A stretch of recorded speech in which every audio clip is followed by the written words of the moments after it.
जिंदाबाद। अरे मुझे पीछे जिंदाबाद जिंदाबाद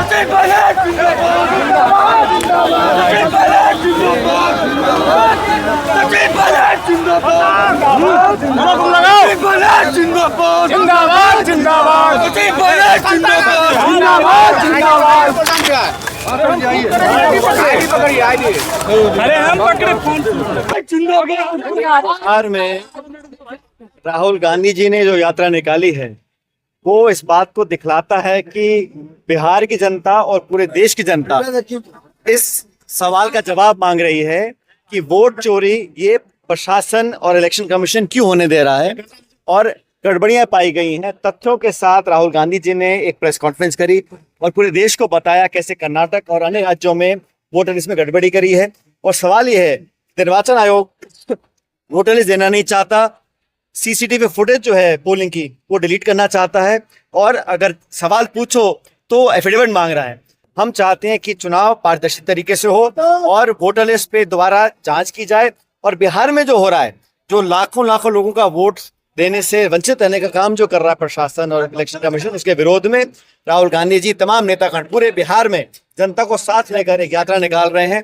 और यात्रा का प्रभाव ये है, पूरे देश में आज इस बात की चर्चा है कि क्या कारण है कि निर्वाचन आयोग पारदर्शी तरीके से काम नहीं कर रहा, इन सवालों का जवाब देने को तैयार नहीं है। और इलेक्शन कमिश्नर की जो प्रेस कॉन्फ्रेंस थी उसको हम सब ने देखा, कोई जवाब नहीं दिया गया, लुका छुपी कर रहे हैं, छिपाने का काम कर रहे हैं।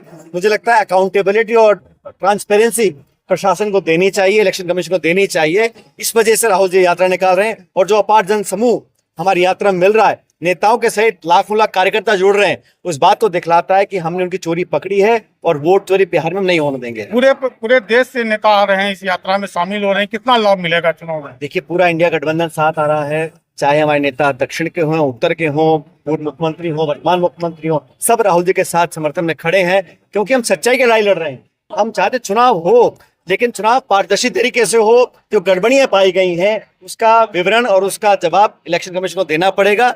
और मुझे आश्चर्य इस बात का होता है कि हम सवाल पूछते हैं इलेक्शन कमीशन से, जवाब देती है बीजेपी। भाजपा के प्रवक्ता इलेक्शन कमीशन को क्यों डिफेंड कर रहे हैं, इस बात का जवाब किसी के पास नहीं है।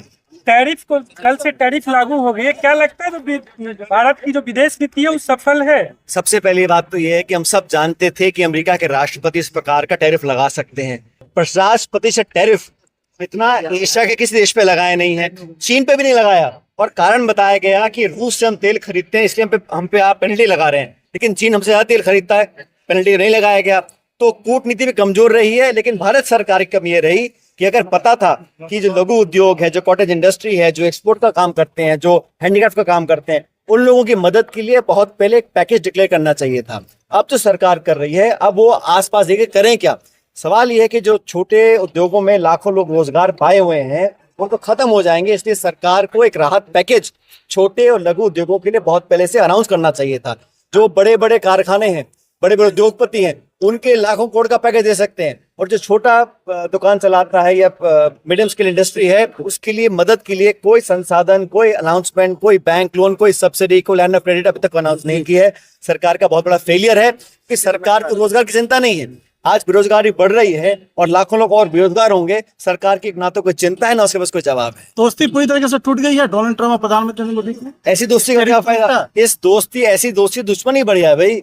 उस दोस्ती का क्या हम करें जब हम पे आप पाबंदी लगा रहे हैं, टैरिफ लगा रहे हैं, दंडित कर रहे हैं बिना किसी गलती के।